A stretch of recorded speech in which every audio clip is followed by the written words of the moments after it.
This video is not for whales and dolphins, it's for you because you are just like me. Just like me, you might be wondering, who are the best characters to currently pull for with our current state of meta in 2.3 of Zenless Zone 0? I'm joined by none other than Kettei the 7th. Kettei, say hi.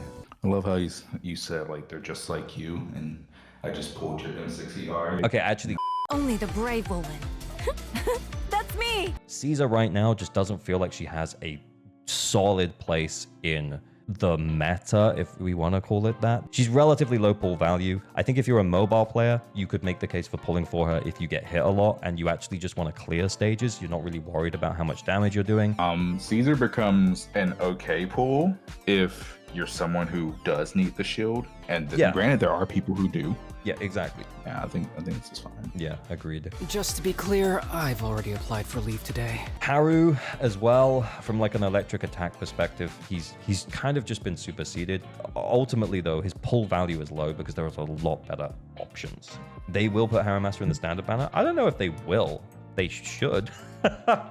Here, let me hold your hand. Potentially third best DPS after the Void Hunter level units. The thing about her SIG is that it is great, but all anomaly agents have access to an absolutely awesome craftable engine in Weeping Gemini. I have to help people all the time with their Alice without Yuzu, and she clears perfectly fine. Yeah, she's got really good A rank support options, really good A rank engine options. Yeah, particularly craftable Weeping Gemini. That's where Alice be. I hereby declare you the best teammate ever. I think I'd have to put her in T2. Yeah, she's just an okay pull for most people. She's a fucking fantastic pull if you do pull for Seed or Sanby. Yeah, if you have those characters, she's fantastic. She kind of really wants you to have that other counterpart, to have a team that feels really good. Evil shall return to dust. Just put her up there, brother. So hear me out though. Last time I put her in tier 1. I think that was fair for last time. But yeah, I think pre-Lucia, right there was a now, part of me that was thinking maybe she goes down. We can put Miyabi and Yixuan in tier 1 if we're talking no SIG. I think a lot of people don't realize just how much Miyabi loses without her SIG. I feel like Miyabi might be slightly more SIG dependent than Yixuan. We're not talking about killing, chat. We're talking about the average player getting between like a comfortable 20 to 30k. Yixuan can do that on pretty much every single DA boss without her SIG. I'm okay with putting Yixuan and Miyabi both in tier 1 if we're talking no SIG. I think they both go in tier 1. Yeah, I think that they're both really good pulls that you can make for your account. Make way for the undefeated champion! I think, he's still the very best stun agent you could want for fire and ice teams. I think he goes in the okay category.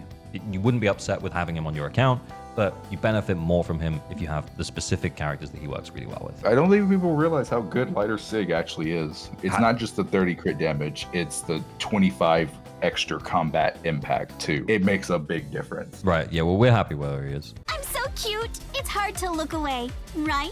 Yuzuha! Yeah, T0. Yuzuha is also just super useful with anomaly teams, but as much as Astra can flex into anomaly really easily, Yuzuha can also flex into attack-based teams. In fact, in certain circumstances, she might even be slightly better than Astra, especially if you want those defensive assists. She's a good support for attack and anomaly agents. I agree with T0. Yeah. And then she also does not need her signature. She needs her signature to get the full buff, but you don't need the full buff for her to perform extremely well. Your place is nice. It would be better if it was just us here. Vivian! Vivian is the best off-field anomaly character. I don't think there's a single circumstance where you would rather have Burnice. I think that she's a really good pull. She's still an anomaly character, right? And she's an anomaly off-field applier / sub DPS, whatever you want to refer to it as. And that kind of requires you to have an on-field anomaly carry, or a character who you can use on-field and build up anomalies with. Similar to Lighter, she's the very best at what she does, but are there enough teams to support that? I feel like Vivian just has more characters that just straight up work with her really easily. So I think I'm going to put her in good. I think the best thing about Vivian is her a bloom damage, it's coming off of the other anomalies, you know, proc. Even if the enemy is ether resistant, kind of like Jester, Vivian will still absolutely crush it. Okay, then I think we should just chuck Astra and Lucia up here. You pull a Rupture Agent, Lucia just works. You pull a Rupture Agent, Lucia is just best in slot. That means any future Rupture that comes out, Lucia is just automatically best in slot. Like Manitou plus Lucia plus whatever else the fuck you want to put in there, like a stun agent, you'll be fine. But also, if we look ahead to 2.4, we're getting a stun agent. So we're probably heading into another patch full of a bunch of Rupture Shill. Lucia's pull value is not going to go away. I'm perfectly fine with leaving Lucia in T0 for now. Loyalty.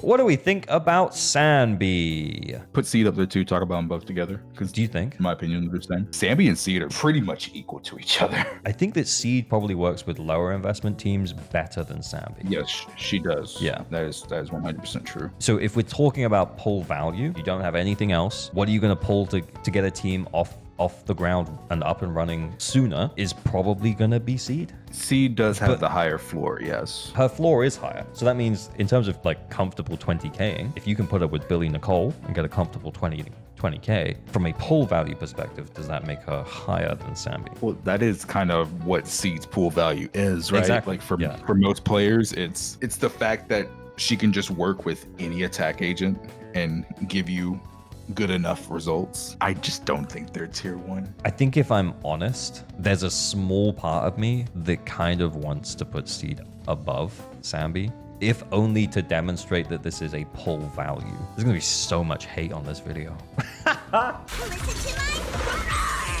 Fufu. It hurts my heart. I'm sorry. If we're talking about the content the game has been presenting to us for the last few patches and probably for the future too, as of right now, Fufu is better than Lighter. It hurts my heart to say it, but it is the truth. I did the pre-win. Oh, you put her in T0, bro. What the fuck? Is Fufu so much better than Lighter that she does? I'm talking about as of right now. Is she much better than him to where she deserves to be T1, or is she still T2? Yeah, that's a good question. I think another big point for Fufu is she's not engine reliant at all. That is like also at true. all. Her engine barely does anything. There's not a single attack character in the game that wouldn't want Fufu on their team. Her pull value is her being extremely fucking universal. Let's put Fufu in tier 1. I'll be your eyes, watching over you. Kind of want to do Trigger next. I've ended up running Trigger with quite a few Rupture teams. And in Rupture teams, her Death Shred engine doesn't do shit. It's useless. Yeah. It's useless. And she still performs pretty well. Trigger is basically just as universal as Fufu, but Fufu's a little bit just slightly better of a universal option than Trigger. If we're talking no signatures, I think T2.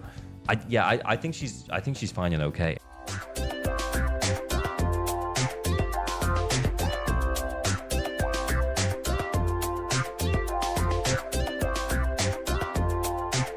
But yeah, I agree. I'm glad that we've added an extra tier. I think that makes things feel a lot better to me. I'm Tsukishiro Yanagi, Deputy Chief of Section 6. She can on-field. She can also work as a supportive anomaly agent. Yanagi can fill a lot of holes.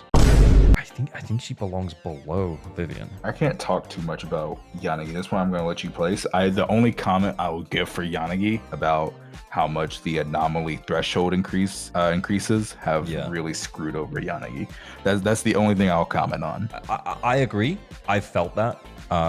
As someone who enjoys playing Yanagi, I have felt that. I think she has to go below Vivian, but I think for the most part, where she excels is she excels with other limited S-rank teammates. Like specifically for pull value, she has to end up a little bit lower than someone like Vivian. We're gonna put her in okay. Don't worry, I'll protect you. Evelyn. She's the same tier as Orphie, in my honest opinion. And I love Evelyn. Evelyn's one of my favorite characters. I'm okay if you put her in 2, but I think she's T3 in my honest opinion. But I'm okay. I wouldn't be upset if you put her in 2. Don't let bias kick in right now, AOG. I think I am biased. I'm super biased. I really like her. If I would have let the bias kick in, I would have put Lighter way higher. But I actually said to put him in T3 because I'm not trying to be biased right now. The reason why she ends up in T3 is because what is she really benefiting from fighting against right now? In terms of the Fire Week enemies, enemies, we have Wandering Hunter. But because of the defense increase of Wandering Hunter, she's gonna... Minato just does way better. Yeah, exactly. Like, you'd just be way better off running Minato. I think that's the right place to put her. I'm not exactly thrilled to be serving you. Ellen. I'm sorry. You gotta put her in low. Look at my face. I don't want to do it. It's so frustrating because when she got buffed and we got marionettes back, everyone was so excited to play their Ellen again. They didn't even give us an opportunity to pull her at that point. Yeah, I think she's firmly in the waifu pool category at this point. We have ice DPSs who are just like all three of them just straight better than her. It stings, but Ellen is definitely in the low category. I'll write the ending to your nightmare. Because I think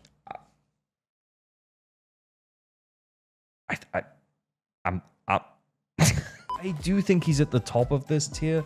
I can't bring myself to put him in the same tier as Evelyn. He's strapped to lighter. Yeah, but he really wants lighter. But the thing is, but then again, there's only is, one right, limited like, S rank. I'm gonna be so real though, but you could say that about so many characters that want one limited S rank. Just put them where you want to put them. Let's move on. Fuck it, let's leave them alone.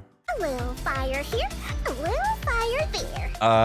Burnice. I think she's a tier below Vivian. Is she low pull value? She ain't great pool value, I'll tell you that much. I'm between these two. She's definitely below Vivian. The fact you'd almost always want Vivian over Burnice is what's leaning me to this. But the fact that she still is an off-field anomaly applier that will clear at 20k when you pair her up with another anomaly agent. I think maybe again, it's also the content working against her. The anomaly boss that we keep getting, the anomalist that we have, the anomaly boss that we keep getting is fire resistant. If you're relying on her to do a lot of the lifting, it's just not going to happen. I think we're going to put Burnice in low. Officer 148, Zhu Yuan, ready. Zhu Yuan! Yeah, I'm sorry. Yep, there's your wife. Zhu really holds up better than Wow. Ellen. I completely agree. Yeah, I do agree with that. If someone watched this video because Zhu Yuan was rerunning in 2.4, I don't want to set any unrealistic expectations. She kind of needs you to have premium teammates. She only ever needs one limited S rank, right? Because you're never taking Nicole off of Zhu Yuan's team. No, I think this is fine. Let's move on to Yeah, I think Mommy. it's fine. Justice is served. Yeah. Qingyi. Look, Qingyi's pool value is low, but Qingyi's one of those characters where if you already have her, you can definitely make good use of her still. But if you don't have her, she's low. I'm sorry. And this is someone who has Qingyi. I like Qingyi a lot. I think Qingyi's one of the funnest characters in the game to use. Yeah, I couldn't have really said it much better myself. Ready to get cuffed? Give me your hand. Jane! Like, I'm kind of between the two. I think it's personal bias that's leading me to think that I should put her in tier 3. There's not a situation that Jane goes in that you wouldn't rather have Alice, and Piper exists. In terms of strength, Jane is not 2 tiers separated from Alice, if we're talking about strength. True. But if we're talking about like value, like no, you would rather pull Alice every single time. That is 100% true. All right. The next page is the ending.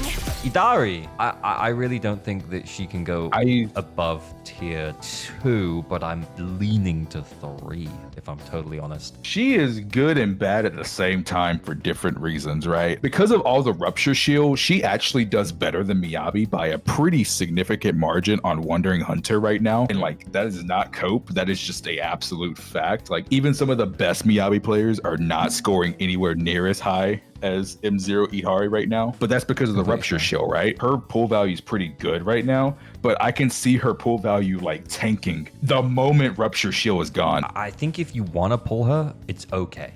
Do you know what I mean? Like, Yeah. I wouldn't be like, you're gonna be good, man. You're gonna be good for a long time. I think if you want to pull it, you'll be okay.